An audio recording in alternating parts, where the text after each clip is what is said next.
Primeiro, eu queria dar as boas-vindas a todos, que todos sejam muito bem-vindos então a mais um Androcenter Convida. Então essa nossa conversa agora é uma conversa quinzenal, ela era uma conversa semanal, mas por conta dos nossos compromissos da Benz eu precisei colocar essa nossa conversa quinzenalmente, não estava dando certo de fazer 2 lives por semana.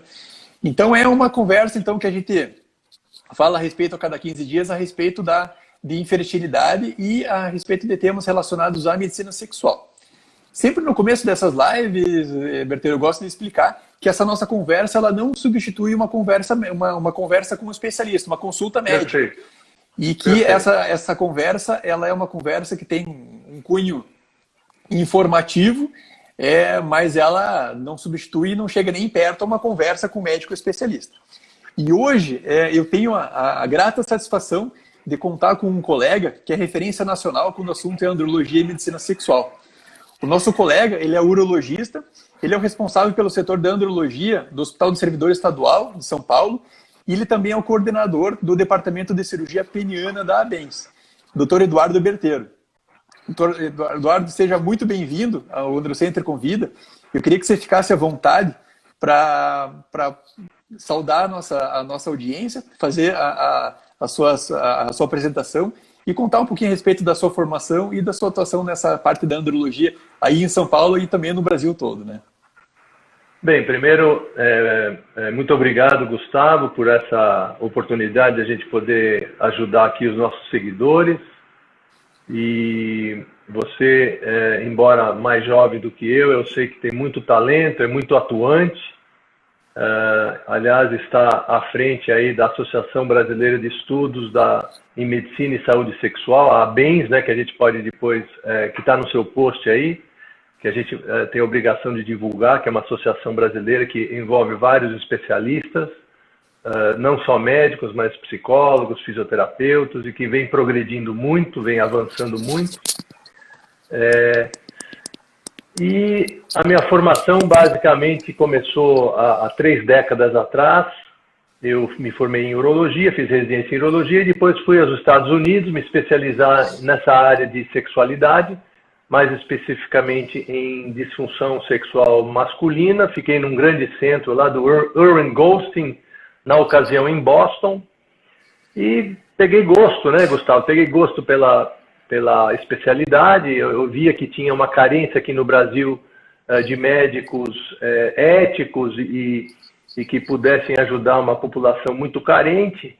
Eu acho que na época tinha uma meia dúzia de colegas muito renomados, o Sidney Glynn, o Cláudio Telecken, Geraldo Faria e talvez o Arquimedes, alguns outros aí, Joaquim Claro, alguns outros, mas assim, não tinha muita gente atuando nessa área e eu peguei gosto e aí acabei no Hospital do Servidor, onde eu fiz a minha formação também de residência, acabei pegando uma lacuna e também sempre envolvido em estudos clínicos. Nós temos um centro de estudos lá no Servidor que é bem atuante também, então sempre que precisa.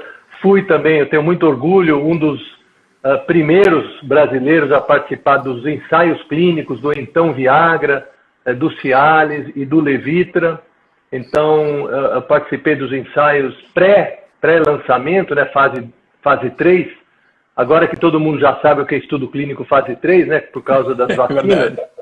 Então, eu participei desses trabalhos lá atrás também. Então, é isso aí. E a gente acabou também evoluindo muito em cirurgia peniana, você sabe bem, reconstrução, Peyronie, prótese.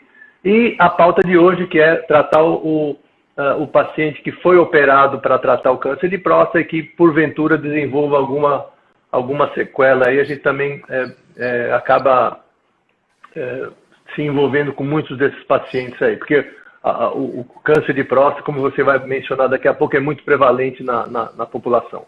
Muito obrigado mais uma vez. Eu que agradeço a tua presença e agradeço principalmente todo o incentivo que o pessoal de um pouco mais da velha guarda dá pra gente, né? E na realidade são vocês que... Não me chama de velho, hein? Eu vou embora, hein? a gente acaba se espelhando em vocês, mais experientes, né? Você, o Dr. Cid, né? O Dr. Arquimedes, né? Todas as pessoas aí nas quais a gente admira o trabalho e a gente espera algum dia chegar perto. Como você mesmo já adiantou, Berteiro, então a nossa conversa de hoje vai falar a respeito da função sexual após o tratamento do câncer da próstata. Então, como você mesmo adiantou, o câncer da próstata, ela é a neoplasia maligna mais prevalente na população masculina.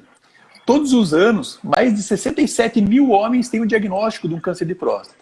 Tanto que é uma neoplasia que ela é foco de uma campanha anual da nossa Sociedade Brasileira de Urologia, que todos conhecem, então, que é o Novembro Azul. Dessa forma, então, com a conscientização da população para fazer os exames de screening, estamos fazendo o diagnóstico dessa neoplasia de uma forma cada vez mais precoce. E isso é muito bom porque permite uma elevadíssima taxa de cura da doença. O tratamento principal do câncer da próstata envolve uma cirurgia chamada prostatectomia radical, na qual retiramos a próstata e as vesículas seminais. Alternativamente, podemos empregar o tratamento com radioterapia associado a bloqueadores hormonais. Os nervos relacionados à ereção peniana, eles têm um trajeto que eles passam ao redor da próstata, isso no seu caminho desde a medula espinhal até o pênis. Desse modo, sempre que ocorre algum tipo de lesão desses nervos, seja na cirurgia, seja na radioterapia, essa lesão nervosa ela é bastante frequente. Essas lesões elas podem ser temporárias ou permanentes. E essa lesão ela é a causa dos problemas de ereção que podem acometer os homens nesse tipo de tratamento. Mas isso não é motivo para não se tratar o câncer. Então, o tratamento do câncer é a nossa prioridade número 1. Entretanto, existem algumas medidas que podemos adotar para manter a função sexual desses homens. E é nesse sentido que a gente vai contar hoje com a presença do Dr. Eduardo Berteiro, que vai nos contar a respeito de como que pode ser feito esse trabalho da manutenção da função sexual nesses homens. Então, dada essa introdução, Berteiro, eu queria que você nos explicasse, então, quais são os efeitos colaterais mais frequentes e qual que é a porcentagem aproximada desses efeitos colaterais que acometem os homens que são submetidos ao tratamento curativo do câncer da próstata. Bem, Gustavo, a resposta não é tão simples assim, você sabe muito bem. Primeiro, a gente precisa falar se nós vamos fazer uma cirurgia ou se nós vamos fazer a radioterapia. Vamos falar primeiro de cirurgia, e quando a gente fala de cirurgia, a gente não pode deixar de falar da cirurgia robótica. Eu sei que talvez adiante a gente fale disso, mas eu acho que todo mundo aqui no Brasil inteiro já sabe o que é uma cirurgia robótica, né? Mesmo o leigo já sabe que existe uma intervenção de um robô, de um certo robô, que pode ajudar muito o cirurgião. E na minha experiência, eu não sou cirurgião robótico, mas na minha experiência como especialista na área de sexualidade, eu tenho certeza absoluta que a cirurgia robótica beneficia mais o paciente do que a cirurgia aberta tradicionalmente realizada até há poucos anos atrás. Então, eu não tenho a menor dúvida disso. Respondendo à sua pergunta, como você mencionou bem, quer dizer, a cirurgia pode acabar lesionando os nervos responsáveis pela ereção peniana, justamente porque eles estão muito próximos a essa glândula que é a próstata. Então, não é erro médico, não é descuido do médico que te operou, é uma consequência prevista à dificuldade, à disfunção erétil, tá? Mas para a gente falar em números, Gustavo, eu diria que hoje, com a cirurgia robótica, em centros que já têm cirurgiões com mais de 300 cirurgias robóticas, a preservação da potência pode chegar até 70%, 80%, tá? Então, realmente melhorou muito. E vai depender de outros fatores, por exemplo, da função erétil desse paciente antes da cirurgia. Então, tem muito paciente que já tinha uma função erétil não muito boa, uma disfunção erétil leve ou moderada, que já usava inibidor de fosfodiesterase, sildenafila, tadalafila. Então, esse paciente, obviamente, talvez não tenha um resultado tão bom. Outra coisa que é importante é a idade do paciente. É claro que homens, por exemplo, abaixo de 60, 55 anos, na verdade se usa o 65 como um limiar. Os homens abaixo de 65 vão apresentar resultados mais satisfatórios com relação à potência.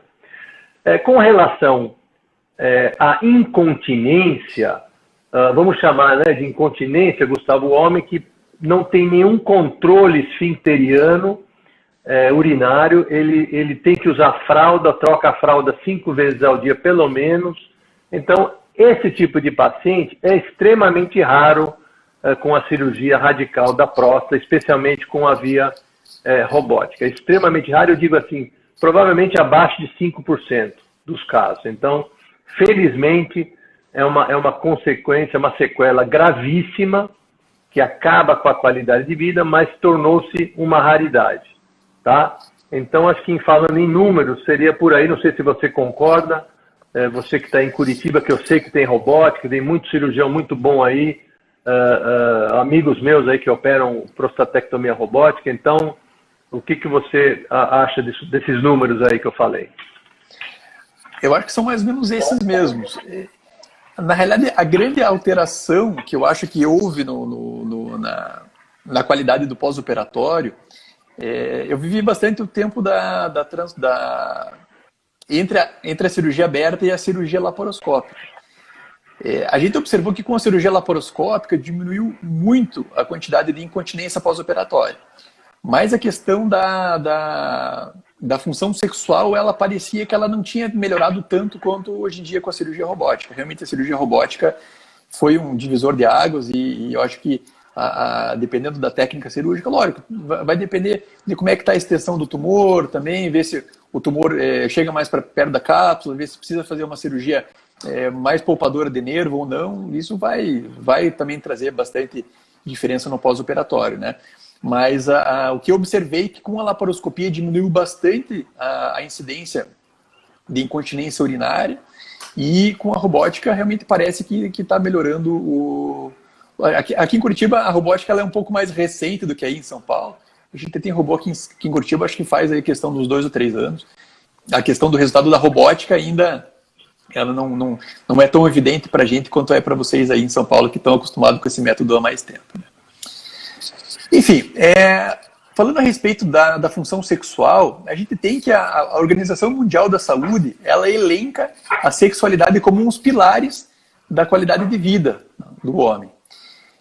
Como é que você acha que fica aí a questão da sexualidade? Qual que é a importância que a sexualidade tem frente ao tratamento de um câncer? Assim, quando a gente está diante do tratamento de um câncer, a gente tem que deixar a sexualidade de lado, Berteiro? Olha, excelente pergunta, Gustavo. Na verdade é o seguinte, eu diria para você que quando você tem um paciente que você diagnostica câncer de próstata e ele tem um câncer curável, então eu sempre brinco sério aqui com meus pacientes quando eu dou diagnóstico de câncer de próstata, tem um câncer bonzinho, tratável e curável. Então nesses casos eu explico para o paciente, olha, você vai se submeter a uma cirurgia radical que pode ou não comprometer a sua questão sexual, mas vamos primeiro tratar o câncer e, em uma segunda etapa, vamos voltar à sua prioridade sexual. Então eu diria que eu jamais vou descartar a sexualidade, especialmente se é um homem em atividade sexual.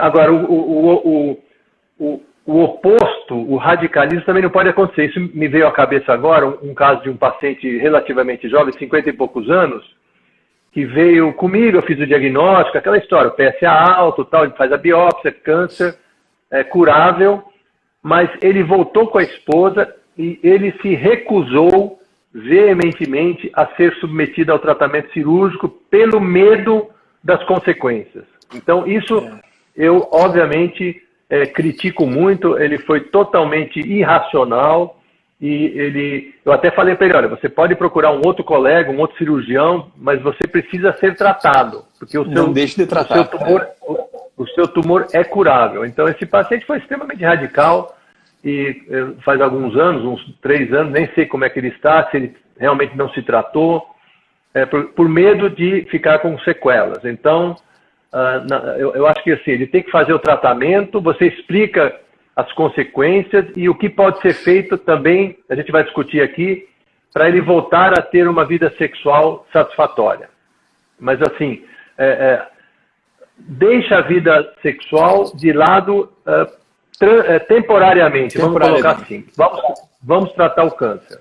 Quando a gente está diante do tratamento do câncer de próstata, a gente tem um negócio que a gente chama que é a nossa trifeta, né? Então, a prioridade número 1 é o câncer, sem dúvida. Até pouco tempo atrás, a prioridade número 2 era a incontinência urinária, mas hoje, como a gente tem tão pouca incontinência urinária, isso, boa parte das vezes, acaba nem sendo um problema, né? E a nossa prioridade número 3 é o tratamento da disfunção sexual. Isso que o Berteiro colocou é bastante importante. A gente, no pré-operatório, a gente esclareceu o paciente que provavelmente pode acontecer aí essa queixa de alteração da função sexual, mas que essa função sexual ela pode perfeitamente ser tratada, tem tratamento, o tratamento é efetivo e, inclusive, nesse tempo da provável recuperação da função dos nervos cavernosos, né, dos nervos penianos, já pode ser feito um tratamento que ele vai retornar às atividades sexuais, né? Então, deixar bastante claro que a prostatectomia ou a radioterapia ela pode alterar, entretanto, isso não é motivo para não fazer o tratamento. A prioridade número 1 realmente é o tratamento do tumor. E já falou um pouquinho a respeito da cirurgia aberta, da laparoscopia, da robótica, né? Então a gente tem que a robótica realmente ela tem por uma melhor magnificação, uma melhor observação da anatomia dos nervos, né? A gente tem observado uma melhora da função sexual nesse método do que com os métodos abertos e os métodos laparoscópicos, né? E com relação à radioterapia, você acha que a radioterapia tem menores taxas de disfunção sexual quando comparado com as técnicas tradicionais de cirurgia aberta ou laparoscópica?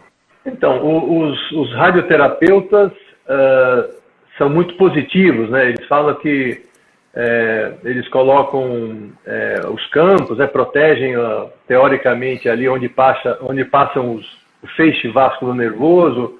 Mas assim, na minha experiência e na prática, a gente vê muito paciente que foi submetido à radioterapia e que evoluiu mais tardiamente, né? Diferente da cirurgia. A cirurgia radical, quando acomete os nervos, o indivíduo se torna impotente imediatamente após a cirurgia. No caso da radioterapia, essa disfunção erétil pode ser tardia depois de 2 anos ou progressivamente após 1 ano, 1 ano e meio. Então, mas eu vejo bastante altas taxas de disfunção erétil com a radioterapia por si. Não sei a tua experiência aí, mas é o que eu tenho visto aqui.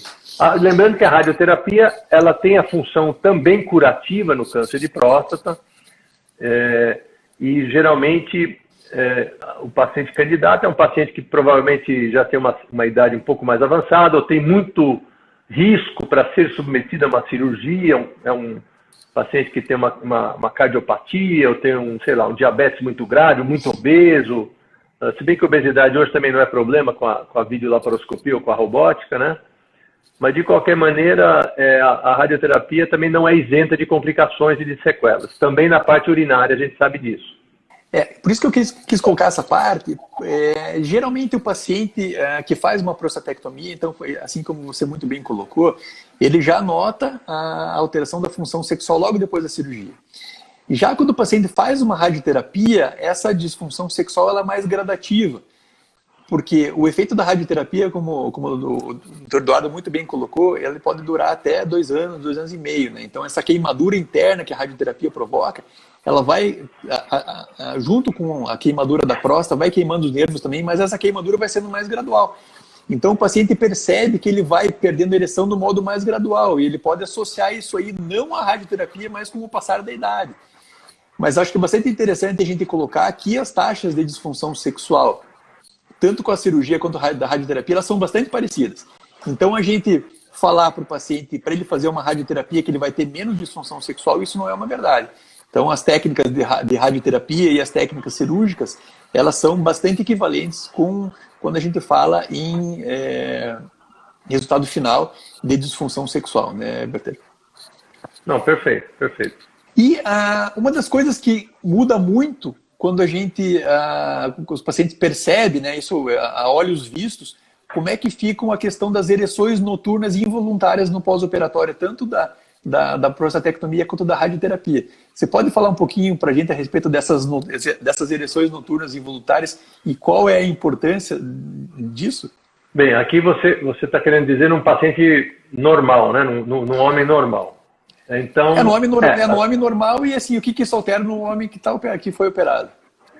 A natureza é sábia, né, Gustavo? Então, ela propicia, vamos dizer assim, essas ereções matinais ou noturnas involuntárias, justamente para levar sangue aos corpos cavernosos, né, que são os canais cavernosos, para oxigenar o tecido muscular liso, que é o tecido que compõe o pênis. Então isso faz com que essa musculatura continue com a elasticidade, com a função que lhe cabe, que é justamente relaxar e aprisionar o sangue durante uma excitação sexual. Então, essas ereções noturnas são fisiológicas, são naturais e são muito bem-vindas em qualquer homem, em qualquer idade, em qualquer homem.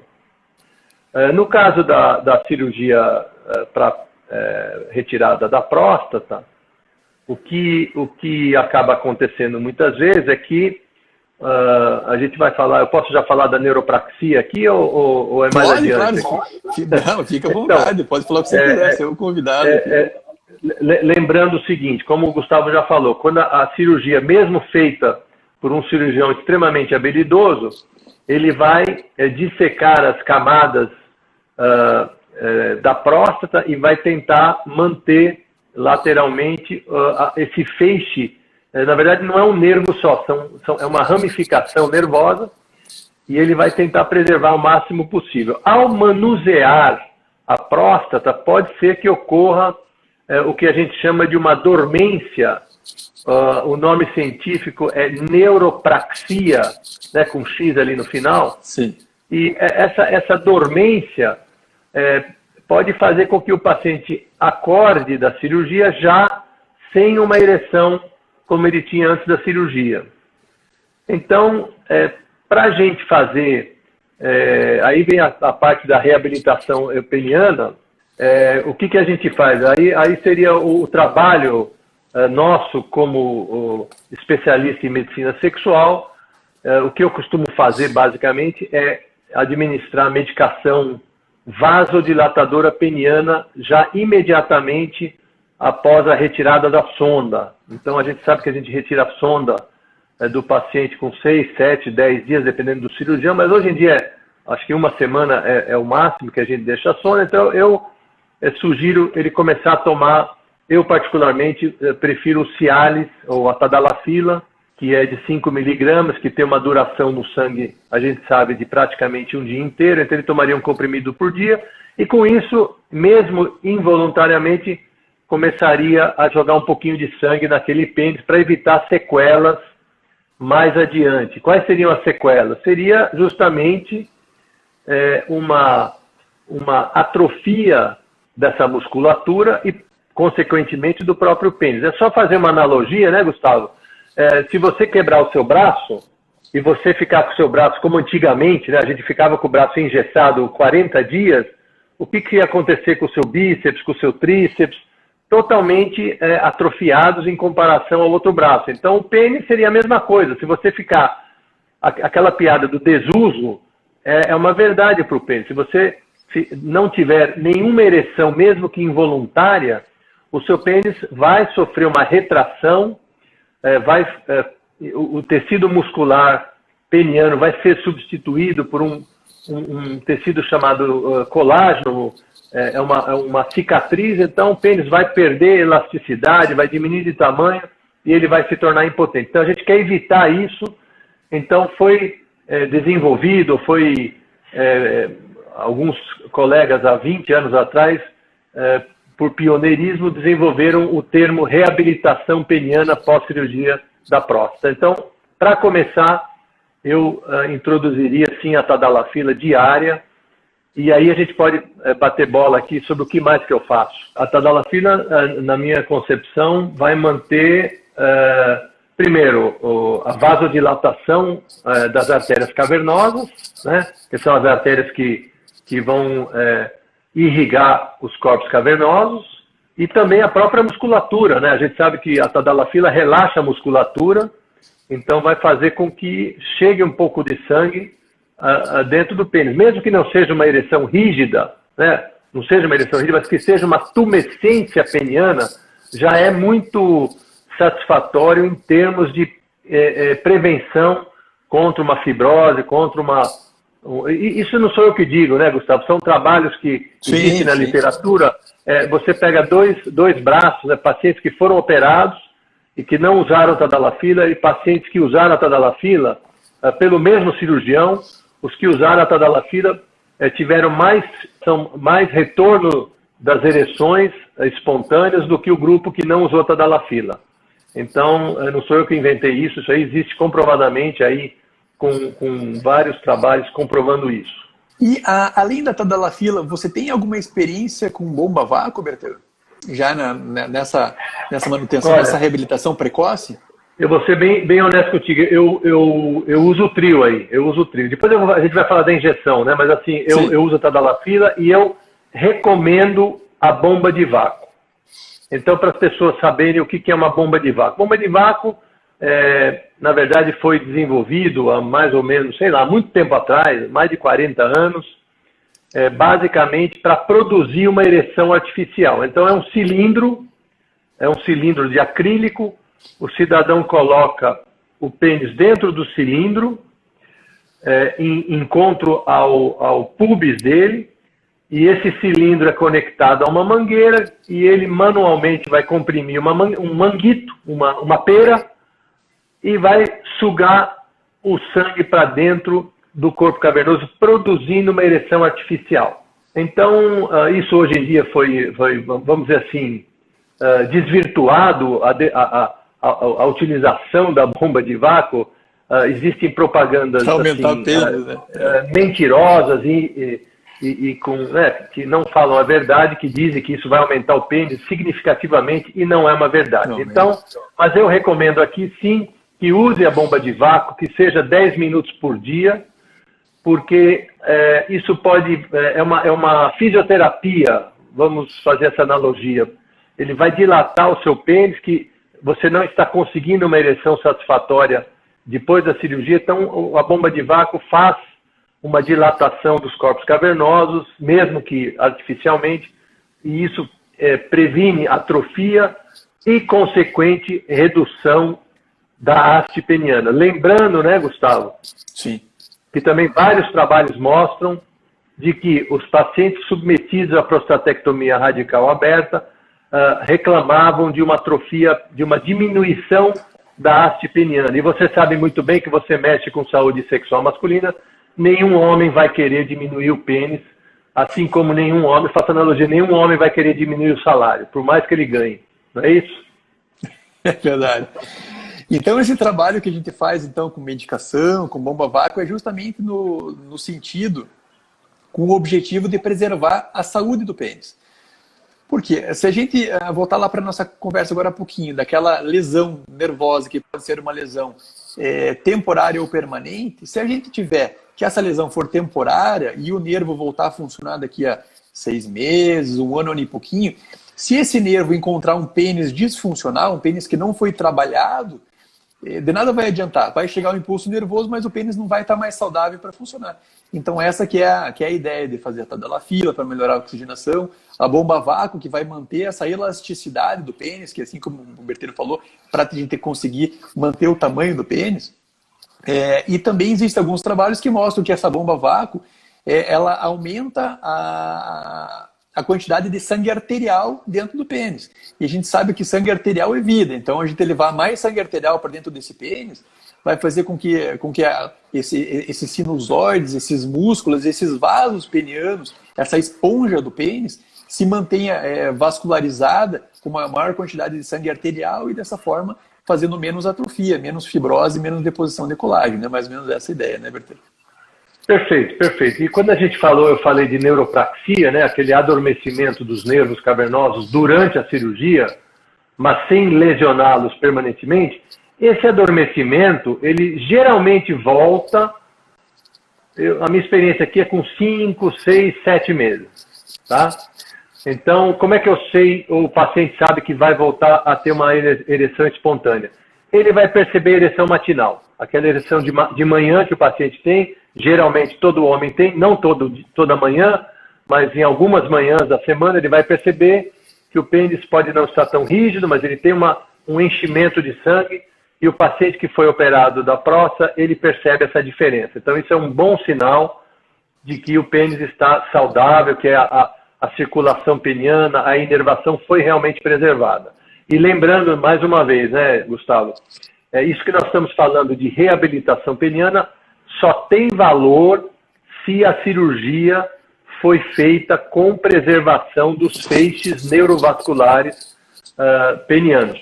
Porque se o cirurgião foi muito agressivo ou precisou ser agressivo para retirar o câncer, de nada vai adiantar fazer a tadalafila ou a bomba de vácuo. A terceira medida que a gente pode empregar aí nessa reabilitação, nessa manutenção da função sexual, são as aplicações penianas, né? E na minha vivência, o que injeções, né? Isso, as aplicações, as injeções. E na minha vivência, eu acho que o que eu acho que mais faz a diferença numa manutenção da função sexual ou então numa reabilitação realmente é o uso do Bimix e do Trimix. Eu queria saber se você se você compartilha dessa mesma opinião. Bem, primeiro vamos esclarecer aqui. Quando eu falei que eu uso a tríade, eu uso tadalafila, sugiro bomba de vácuo e injeção, os três ao mesmo tempo. Por quê? Vamos considerar um paciente de 53 anos, ativo sexualmente, foi submetido à cirurgia, tirou a sonda, está muito bem, está continente, passou um mês, ele já está totalmente recuperado, cicatrizado, aqueles pequenos furos no abdômen, etc. e tal, e ele quer voltar a namorar com a esposa dele, ou com a parceira dele, ou com o parceiro dele. Então ele fala: doutor, eu quero voltar a namorar, mas a tadalafila não está me proporcionando uma ereção rígida para penetração. Então eu vou ensiná-lo a se auto-aplicar uma injeção peniana. Então, por isso que eu uso os três. Ao usar a injeção peniana, ele vai ter uma ereção rígida quando ele quiser e, ao mesmo tempo, Gustavo, vai fazer também a reabilitação peniana. Então, eu não vejo nenhuma razão para não ensinar esse paciente a usar a injeção. Lembrando que a injeção é muito utilizada, é um sucesso, eu tenho centenas de pacientes que usam, porque é uma coisa, embora seja uma picada no pênis, a agulha é muito fininha, aquela agulha que o diabético usa, é uma injeção praticamente indolor. Eu sei que a ideia é muito pior que o fato, mas eu recomendo sim, sempre, obviamente, com um auxílio de um profissional, de um médico, para poder ensinar como é que faz, para evitar algumas consequências. Com relação ao Bimix e Trimix, eu vou só explicar para os nossos seguidores aqui. A gente usa esses apelidos, mas nós temos vários compostos que podem ser injetados no pênis. Então, o Bimix seria papaverina e fentolamina, e o Trimix seria os dois compostos, papaverina e fentolamina, acrescido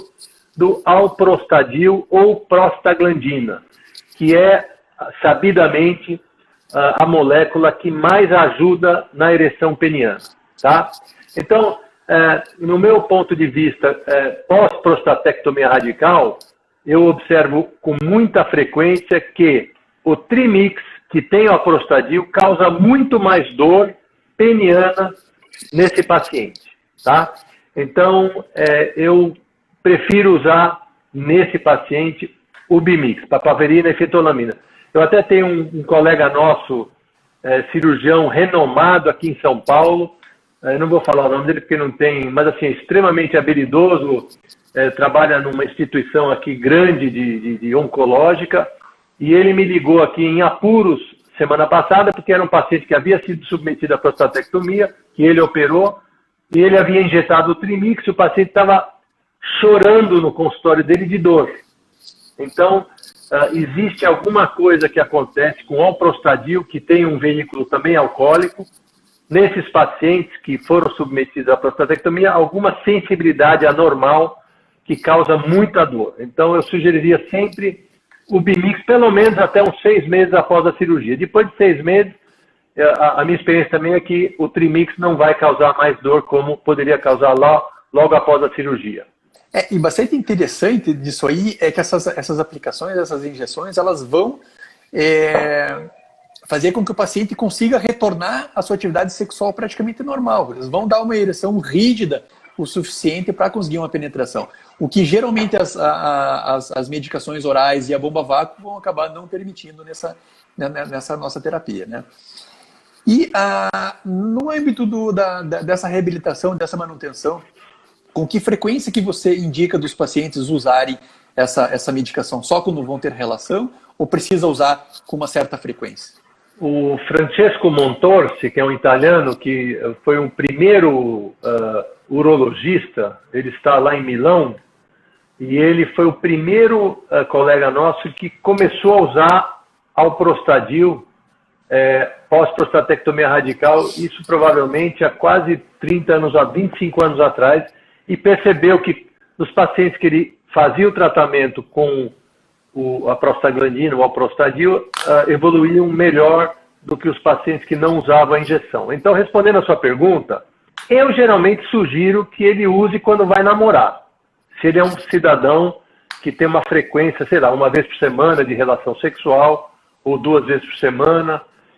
Se é um paciente que, sei lá, que está sem parceira, aconteceu alguma coisa, está solteiro, está viúvo, aí eu recomendo sim ele usar, mesmo sem namorar, 2 vezes por semana.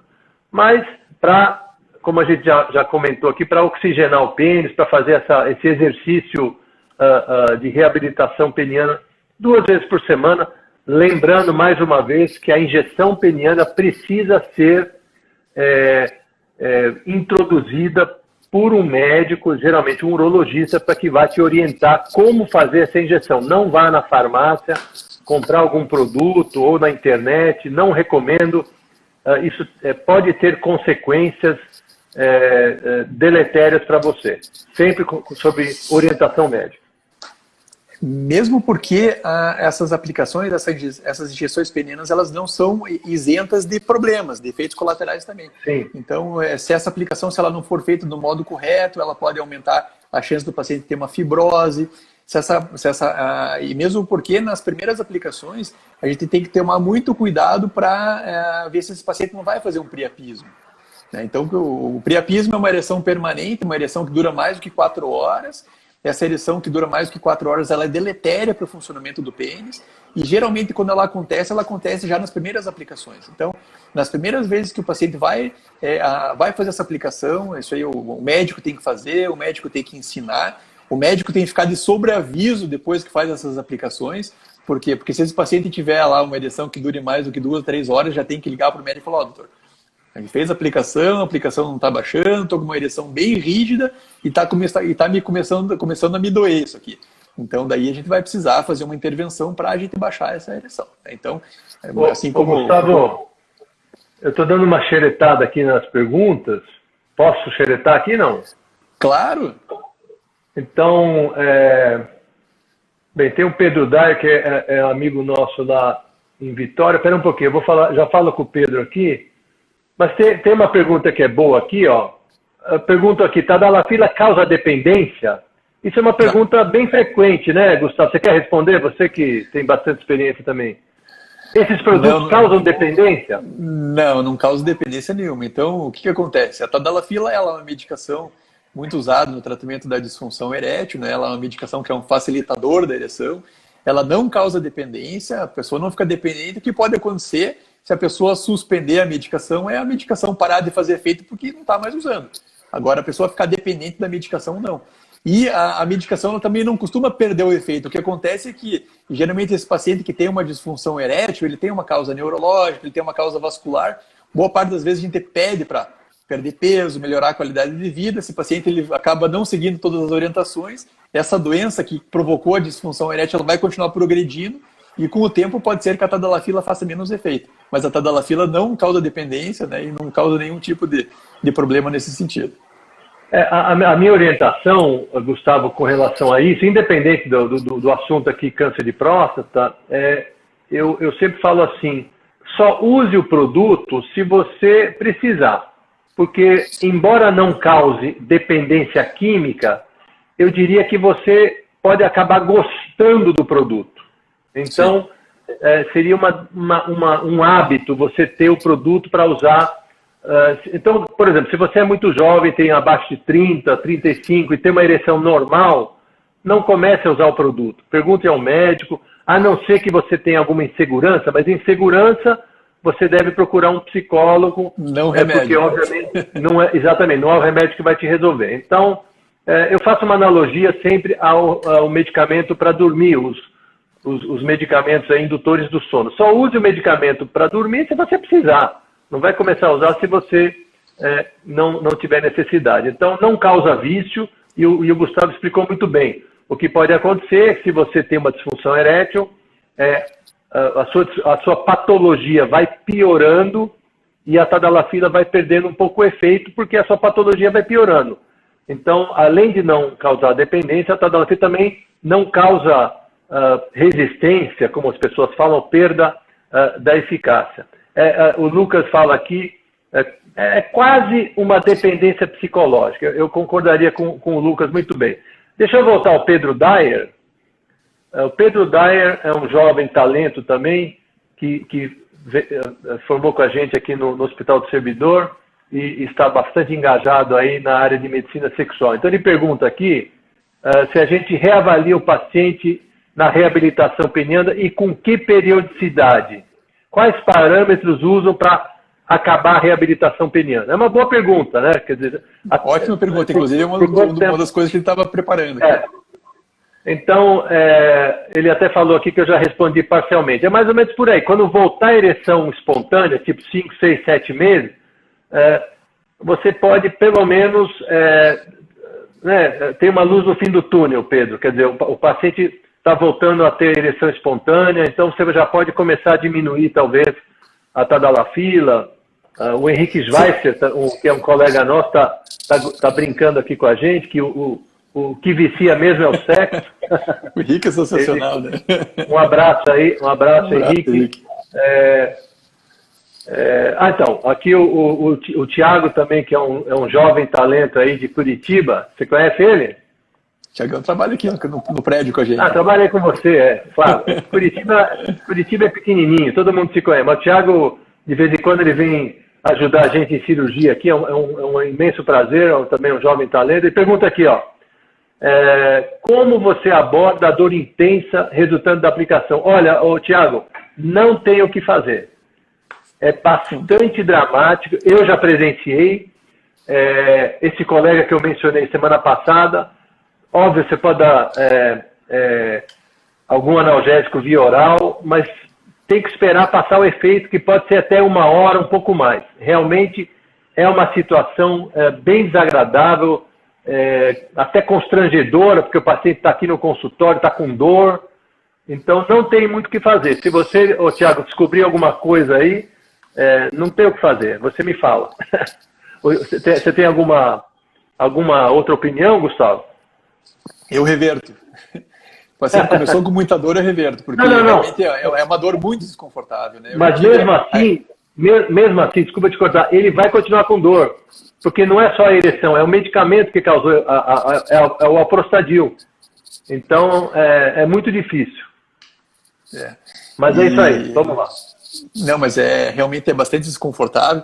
Mas assim, você revertendo, o paciente vê que a ereção está baixando e a dor ela vai melhorando um pouquinho também. Pelo menos essa experiência. Acho que eu tive uns 3 ou 4 pacientes que tiveram essa dor intensa pelo uso da prostaglandina. E aí eu reverti e eles ficaram bem. Depois não foi aquela dor intensa daquela ereção fixa, né? Que às vezes acontece também, né?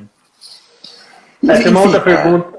Bem, dosagem máxima diária da tadalafila. No caso que que nós estamos conversando aqui pós-prostatectomia é 5 miligramas. 5 miligramas. Em outras situações pode ser 20 miligramas, até tem gente que toma 40 miligramas, mas é uma exceção. Mas no caso aqui que nós estamos comentando, seria de 5 miligramas. Tá certo? E vamos lá, então. Então a gente tem um paciente que fez a cirurgia, ele começou a usar a tadalafila diária, ele começou a fazer a bomba vácuo, está fazendo bomba vácuo todo dia direitinho, está fazendo as aplicações penianas 2 vezes por semana, as aplicações estão indo muito bem, mas a ereção espontânea sem aplicação ele não está tendo. Quanto tempo que você espera, nesse cenário, indicar para o paciente um tratamento definitivo com injeção ou então para propor uma prótese? Tá, então vamos dizer que ele chegou em um ano sem a injeção e mesmo com a tadalafila, ele de manhã não tem ereção matinal nunca. Ou seja, eu pergunto assim, bem pragmático, o pênis fica gordinho de sangue? Ele fala, não, doutor, nada. Está totalmente morto com 1 ano de cirurgia. Então, esse paciente, na minha concepção, na concepção da literatura científica, é de mau prognóstico. Se ele tiver pelo menos uma tumescência, um pênis que fica gordinho de sangue, já é o melhor prognóstico, você pode esperar mais um pouco. Então, do meu ponto de vista, com 1 ano, 0 tumescência, eu já indicaria uma prótese peniana. Tem uma outra perguntinha aqui, ó. Como vocês manejam a disfunção erétil no paciente com insuficiência cardíaca congestiva e diabetes mellitus? Eu estou te entrevistando agora, você desculpa aí, é porque eu sou mais velho. Então, bom, esse caso é mais desafiador, eu vou deixar com você. Não, então, quem pergunta é a Milele, obrigado pela contribuição.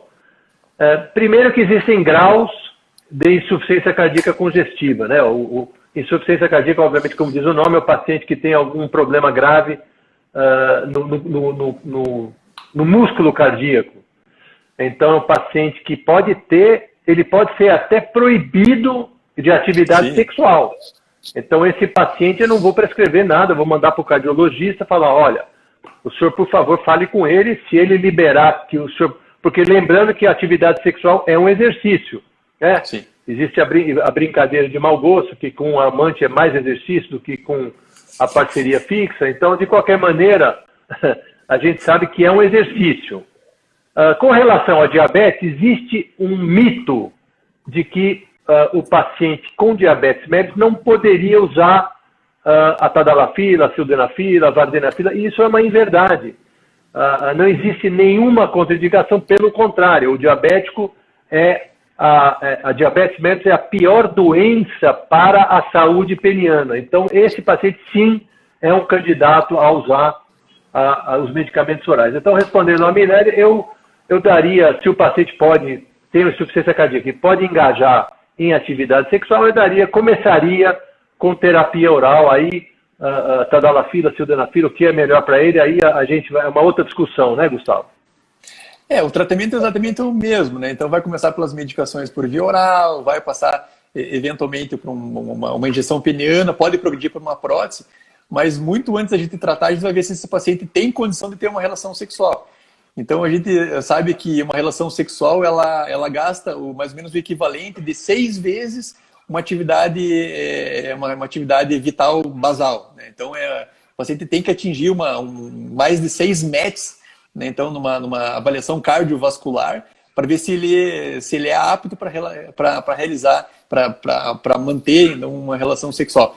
Então, às vezes acontece, o paciente tomou um Viagra e morreu, né? Ele não morreu por causa do Viagra, ele morreu porque ele tomou um Viagra, o Viagra proporcionou a possibilidade dele manter uma relação sexual, ele fez muito mais esforço do que ele poderia e ele infartou por causa do esforço, não por conta do Viagra, né? Exatamente. O Cruvinel, também outro colega aí de Goiânia, muito obrigado pela contribuição. Já respondi a pergunta aí, Fernando, sobre a combinação que a gente usa mais realmente o Bimix no pós-prostatectomia, porque o alprostadil causa mais dor. Então, respondendo aí ao Fernando, acho que o Fernando entrou atrasado, devia estar fazendo Doppler lá. Você quer falar do Doppler, Gustavo? Você ia falar do Doppler? Você que é um grande fã do Doppler aí? Na realidade, eu estou virando um grande entusiasta, então eu era um grande crítico do Doppler, mas eu estou virando um grande entusiasta. Porque explica o que é o Doppler. Explica o que é o Doppler. O exame do Doppler peniano é um exame que a gente consegue, então a gente faz uma ereção fármaco-induzida, né? Então a gente faz uma injeção e aí a gente faz uma ecografia no pênis com a ereção.